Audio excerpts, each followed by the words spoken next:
Policija je uhitila pedofila iz Rijeke koji je na društvenim mrežama napao 260 djece. Mamio je djevojčice da se slikaju pa ih time poslije ucjenjivao i seksualno iskorištavao. Samo je pitanje dana kada će MUP opet oduzeti diplomu Milijanu Brkiću. Teško da će s takvim teretom ostati kandidat za ministra branitelja. Nakon rekordno brzog odlaska Mije Crnoje, Brkić bi mogao biti kandidat na jedan dan. Komercijalizacija. Monetizacija. Dokapitalizacija. Lipoizacija. Koncesija. Nova vlada i premijer Tihomir Orešković izgleda stare recepte za autoceste pakirao jedan novi celofan. A sve izglednije da će ih morati prodati zbog dugova. Dakle, to ćemo prezentirati kao i pravo vreme, ali idemo u taj smjer. Tisućama izbjeglica zapriječen je ulazak u Hrvatsku i vraćeni su u srpski šid. Većina ih više nema novca i ne želi tražiti azil u Srbiji, tako da odlučuju čekati dalje na granici s Hrvatskom.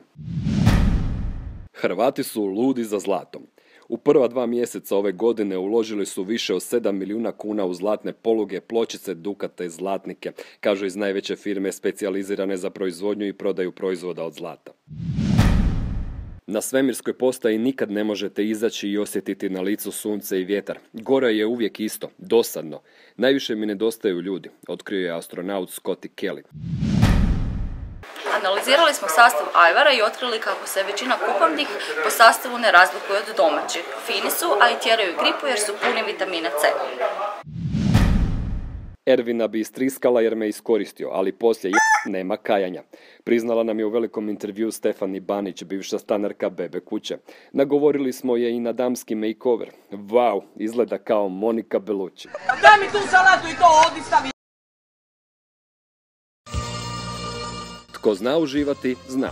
73-godišnji pjevač Duško Lokin izvalio se u plićaku bazena u Australiji i pokazao apolonsku formu.